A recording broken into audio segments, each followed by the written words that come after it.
അപ്പൊ ഇന്നാണ് നമ്മുടെ സെക്കൻഡ് ഗിവ് അവേ വിന്നറിനെ സെലക്ട് ചെയ്യാന്ന് പറഞ്ഞിട്ടുള്ളത്. അപ്പൊ ലക്കി ഡ്രോ വഴിയാണ് നമ്മൾ സെലക്ട് ചെയ്യുന്നത്. അപ്പൊ അതിനുള്ള എല്ലാ പ്രിപ്പറേഷനും ആയിട്ടുണ്ട്. അപ്പൊ എങ്ങനെയാ നമുക്ക് സെലക്ട് ചെയ്തല്ലോ? ഞാൻ ഓൾറെഡി പറഞ്ഞിട്ടുണ്ടായിരുന്നു, ഒരു അക്കൗണ്ടിൽ നിന്ന് ഒരു കമന്റ് മാത്രമേ ഇടാൻ പാടുള്ളൂ. നമ്മൾ ലക്കി ഡ്രോ വഴിയാണ് വിന്നറിനെ സെലക്ട് ചെയ്യുന്നത്. അപ്പോൾ ഈ ഒരു ഗീവ് അവേയിൽ പാർട്ടിസിപ്പേറ്റ് ചെയ്ത എല്ലാവർക്കും ഒരുപാട് താങ്ക്സ്. അപ്പോൾ ഇനി പുറകെ വലിയ വലിയ ഗീവ് അവേസ് വരുന്നുണ്ട്. നിങ്ങളുടെ സപ്പോർട്ട് ഞാൻ മുന്നോട്ടും പ്രതീക്ഷിക്കുന്നുണ്ട്. അങ്ങനെയാണെങ്കിൽ നമുക്ക് കുറച്ചും കൂടെ ഗീവ് അവേസ് അടിപൊളിയായിട്ടുള്ള വലിയ ഗീവ് അവേസ് ഒക്കെ വെക്കാൻ കഴിയും.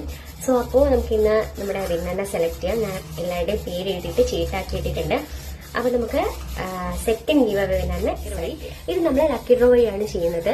അപ്പൊ നമുക്കൊരു സബ് വിന്നറെ കൂടി സെലക്ട് ചെയ്യാം. കാരണം ഫസ്റ്റ് വിന്നർ നമ്മുടെ റൂൾസ് ഒന്നും ഫോളോ ചെയ്യുന്നില്ല എങ്കിൽ നമ്മൾ ആ ഗിഫ്റ്റ് സെക്കൻഡ് വിന്നർക്കായിരിക്കും കൊടുക്കുക.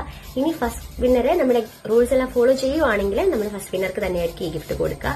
അപ്പൊ എങ്ങനെയാ സെലക്ട് ചെയ്യുക? ഓപ്പൺ ചെയ്ത പേര് വായിച്ചോ. മീനാക്ഷി 2526 ആണ് കേട്ടോ ഫസ്റ്റ് വിന്നർ. ഇനി ഒരു സബ് വിന്നറെ കൂടി സെലക്ട് ചെയ്യണം.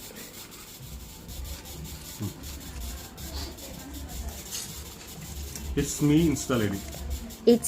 Insta lady. അപ്പൊ ഇതോടുകൂടി നമ്മുടെ ഗിവേഴ്സ് അവസാനിക്കുന്നില്ല. ഇനിയും പുറകെ നല്ല അടിപൊളിയായിട്ടുള്ള ഗിവേഴ്സ് വരുന്നുണ്ട്. സോ എല്ലാവരും പാർട്ടിസിപ്പേറ്റ് ചെയ്യുക. അപ്പൊ ഇപ്പം ഗിഫ്റ്റ് കിട്ടിയില്ല എന്ന് പറഞ്ഞാൽ ആരും വിഷമിച്ചൊന്നും വെക്കണ്ട. പുറകെ വരുന്ന ഗിവേഴ്സിൽ ചിലപ്പോൾ നിങ്ങളായിരിക്കും വിന്നർ. സോ നിങ്ങളുടെ സപ്പോർട്ട് ഞാൻ അങ്ങോട്ടും പ്രതീക്ഷിക്കുന്നുണ്ട്.